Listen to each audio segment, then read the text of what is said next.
I was shopping for windows and noticed windows are like pocket rockets. They come hung in all different styles. However, to make your window look as sexy as possible, you really need to trim it up. Carpenter ants infested my bay window.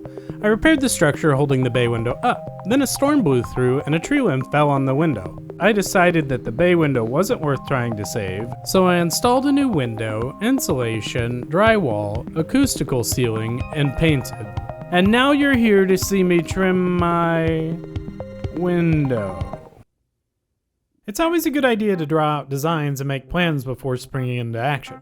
Hear that, kids? Always wear a condom. It would probably be helpful if we define what the parts of a window casing are. The side pieces are the side jambs or leg jambs. The top piece is the head jamb. The bottom piece is a stool or sill. The sides that cover the gap around the window are called the side casing. The top is called the head casing, and the bottom is called the apron. The first cuts that I need to make on this window casing are the side jambs or leg jambs. These will be cut to width where one side is just shy of the window and the other side is flush with the drywall. And for the height, these pieces will be cut to the height that I desire the revealed part of the window to be. This piece will overlay the window frame itself. I drilled a couple pocket holes in both sides of both of the side jambs. The side jambs will get screwed to the head jamb and stool, like the Chiefs screwed the Bills out of the AFC Championship. The Chiefs, like filament of culture, can get the deed wrapped up in 13 seconds or less. Hundreds of thousands around the planet. The kick is good! It's going overtime! The next part that I am going to work on is the head casing. And this piece that I don't know what it's called, so I've named it the Great Head Casing. Because, well, have you watched any of the other videos on this channel? The head casing's length will be cut so that it matches the outer edges of the side casing. And I looked this piece up. It's called a cap.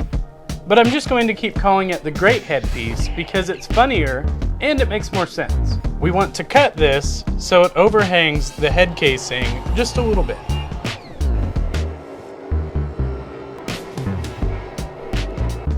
I applied a very thin bead of wood glue and spread it with my silicone glue brush.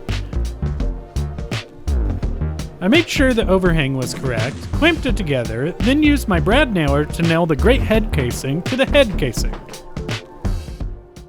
The next two pieces that I am going to work on are the head jamb and the stool or sill.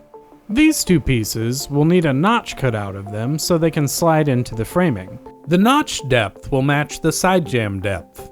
I ripped the head jamb to width on the table saw. I cut it to the depth of the side jamb plus the depth of the great head piece. This means after it's installed, it will match the great head piece.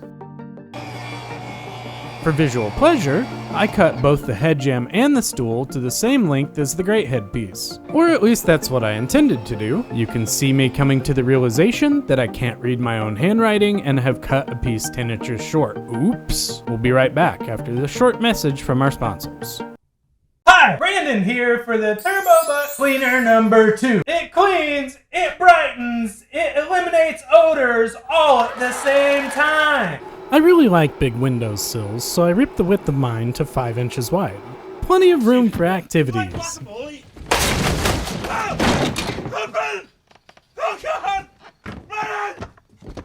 After cutting the head jamb and sill to length and width, I marked out the sections for the notches. I cut these out with my new jigsaw. And this, for some reason, was the point in which I started to mess things up. I cut the notches too small at first, so I didn't screw up another piece, but I probably still need to reference my drawings closer. You know the old adage, measure twice, cut once?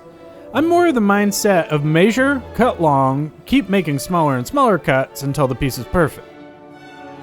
Once I had the pieces perfect, I marked the inside edge of where I needed to screw the side jambs to the head jambs and stool.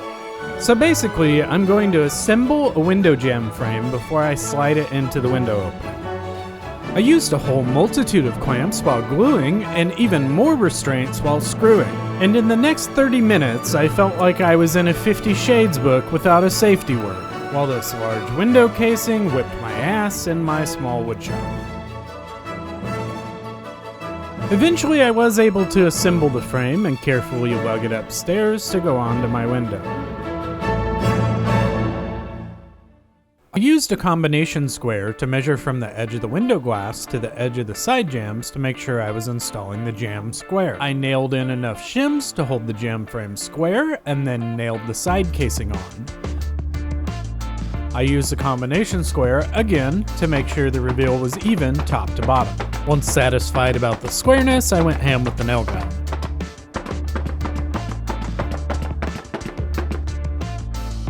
I put a small bead of glue on the head casing, clamped the crown out of it, and then went Call of Duty on the brad nailer again.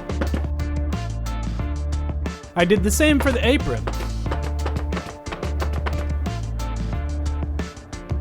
I used painter's spackle on the brad holes. You know, the kind that's pink and looks like bubblegum but probably tastes like the cinnamon challenge? There really are an incredible amount of dumb things that go viral. Tide Pod challenges, cinnamon challenges, boofing, probably not this video. I rubbed my caulk all around the window. I used Alex latex painter's caulk with silicone in it. Caulks are like windows. There are many different types. If you have a particular preference for a type of caulk, please leave a comment below. I once had someone say that I made too many caulk jokes in a video, and you know what? They were probably right. But there's no need to be a caulk about it. I played with my caulk a little while longer and then took a good hard look at it. Once the caulk was dry, i.e. the next day, I could get to painting.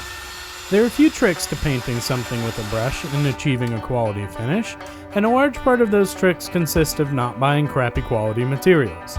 Get nice paint brushes and some nice paint. The better the paint, the better it will level out and not leave brush marks. Here I am using Sherwin-Williams Pro Classic to paint the casing.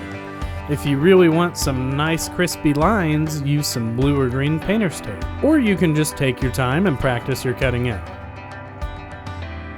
I hope you guys enjoyed watching. Until next time.